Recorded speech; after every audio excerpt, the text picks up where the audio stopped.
neznámé místo Jako bylo detektivka. rozhodnuto o provedení zákroku a zjistit a zajistit nelegální materiál. Já jsou ty dva, jdou po nich. Přítomnost narušitelů je potvrzena a je dán pokyn k provedení zásahu.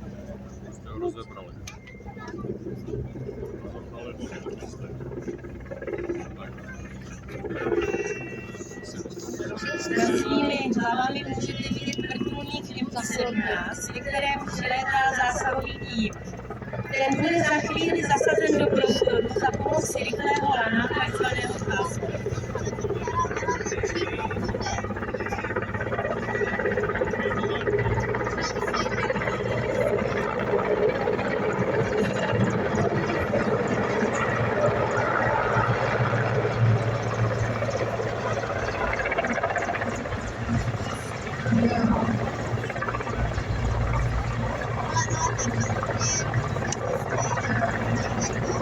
V tuto chvíli probíhá i lokace všech únikových cest našimi vozidly vojenské policie.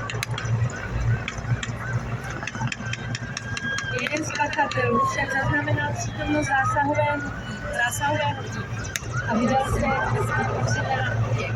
Nyní utíká, ale jak se mu nezdařil, protože je zadržen naším úředním.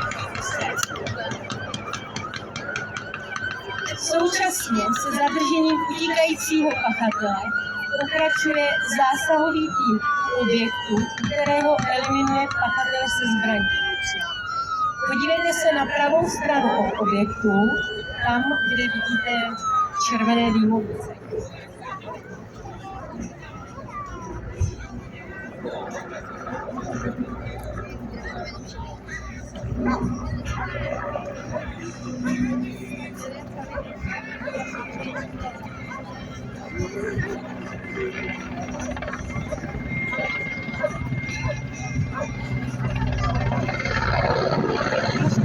Právě probíhá zadržování pachatele. Podívejte se, jak služební vesty stále v pozoru.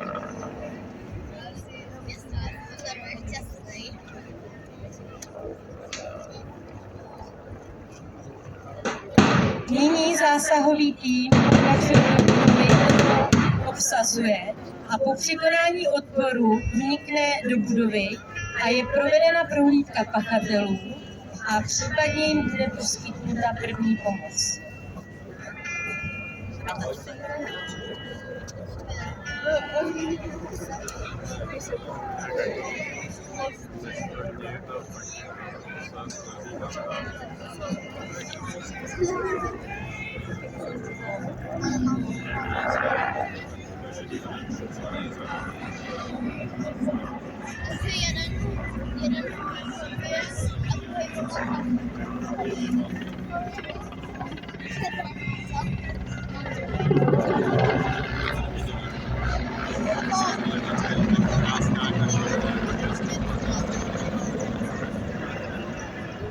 Vždycky si všimněte, že celou dobu vrtulník MiG-17 skryl celou akci ze zhora a nyní bude odlétat.